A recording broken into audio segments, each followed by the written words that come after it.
Bodhisattva of complete enlightenment. Then the Bodhisattva of complete enlightenment rose from his seat in the midst of the assembly, prostrated himself at the feet of the Buddha, circled the Buddha 3 times to the right, knelt down, joined his palms, and said, "O world-honored one of great compassion! You have broadly expounded expedient methods for attaining pure enlightenment so that sentient beings in the Dharma-ending age may receive great benefit. World-honored one, we have already awakened. Yet after the nirvana of the Buddha, how should sentient beings in the Dharma-ending age who are not awakened dwell in retreats to cultivate this pure realm of complete enlightenment? Which of the 3 kinds of pure contemplation are foremost within the cultivation of complete enlightenment? May the great passionate one bestow great benefit upon this assembly and sentient beings in the Dharma-ending age." Having said these words, he prostrated himself on the ground. He made the same request 3 times, each time repeating the same procedure. At that time the world-honored one said to the Bodhisattva of complete enlightenment, "Excellent, excellent. Virtuous man, you have asked the Tathagata about such expedient methods for the sake of bringing great benefit to sentient beings. Listen attentively now. I shall explain them to you." Hearing this, the Bodhisattva of complete enlightenment was filled with joy and listened silently along with the assembly. Virtuous man, whether during the time of the Buddha's stay in the world, after his nirvana, or in the declining period of the Dharma, sentient beings with Mahayana nature who have faith in the Buddha's mysterious mind of great complete enlightenment and who wish to cultivate themselves should, if they live in a monastic community with other practitioners and are occupied by various involvements, examine themselves and engage in contemplation as much as circumstances permit in accordance with what I have already taught. If they are not occupied by various involvements, they should set up a place for practice and fix a time limit, 12 days for a long period, 100 for a medium period, and 80 for a short period. Then they should dwell peacefully in this pure place. If the Buddha is present, they should hold correct contemplation of him. If the Buddha has entered nirvana, they should install his image, generate right mindfulness, and gaze at him as if he were still living in the world. They should adorn the sanctuary with banners and make offerings of flowers, and within the first 21 days make obeisance to the Buddhas in all 10 directions with utmost sincere repentance. Thus they will experience auspicious signs and obtain lightness and ease of the mind. After these 21 days, their minds should be well collected. If the retreat period overlaps with the 3-month summer retreat of Sravakas, they should adhere to and abide with the retreat of a pure bodhisattva, instead. Their minds should stay away from the ways of Sravakas, and they do not have to be involved with the community at large.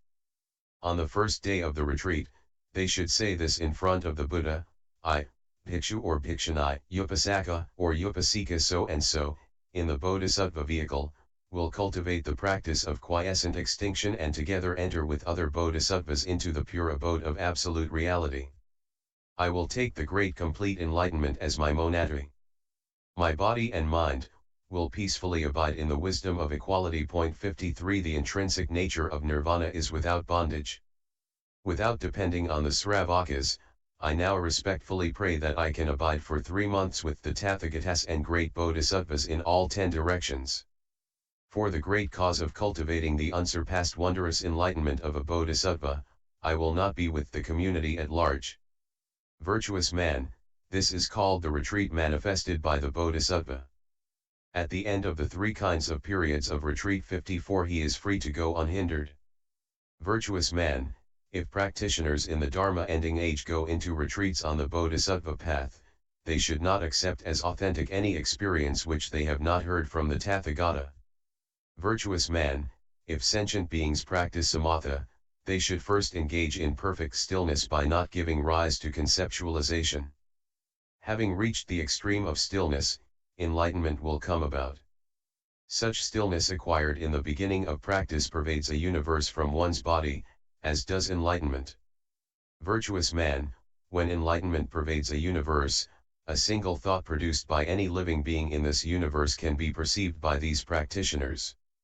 When their enlightenment pervades hundreds of thousands of universes, the same condition prevails. They should not accept as authentic any experience that they have not heard from the Tathagata.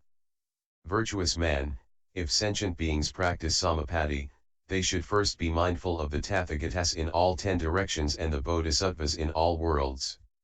Relying on various methods, they will diligently cultivate samadhi in gradual steps, bearing hardship. They should make great vows to save sentient beings and thus ripen their seeds of complete enlightenment. They should not accept as authentic any experience that they have not heard from the Tathagata. Virtuous man, if sentient beings practice dhyana, they should begin with methods of counting. 55 Gradually they will be clearly aware of the arising, abiding, and ceasing of each thought, as well as the state before the arising of a thought, the state after the arising of a thought, and the scope and number of these thoughts. Further on, they will be aware of every thought, whether walking, standing, sitting, or lying down. By gradually advancing still further, they will be able to discern a drop of rain in hundreds of thousands of worlds as if seeing, with their own eyes, an object used by them. Again, they should not accept as authentic any experience that they have not heard from the Tathagata. These are the foremost expedient methods in practicing the 3 contemplation techniques.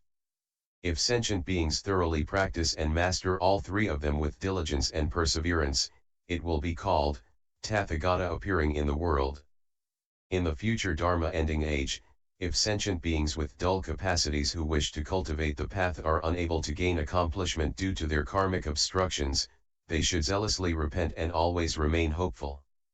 They should first sever their hatred, attachment, envy, jealousy, flattery, and crookedness, and pursue the unsurpassable mind. 56 As to the 3 kinds of pure contemplation, they should practice one of them. If they fail in one, they should try another. They should steadily strive to attain realization without giving up.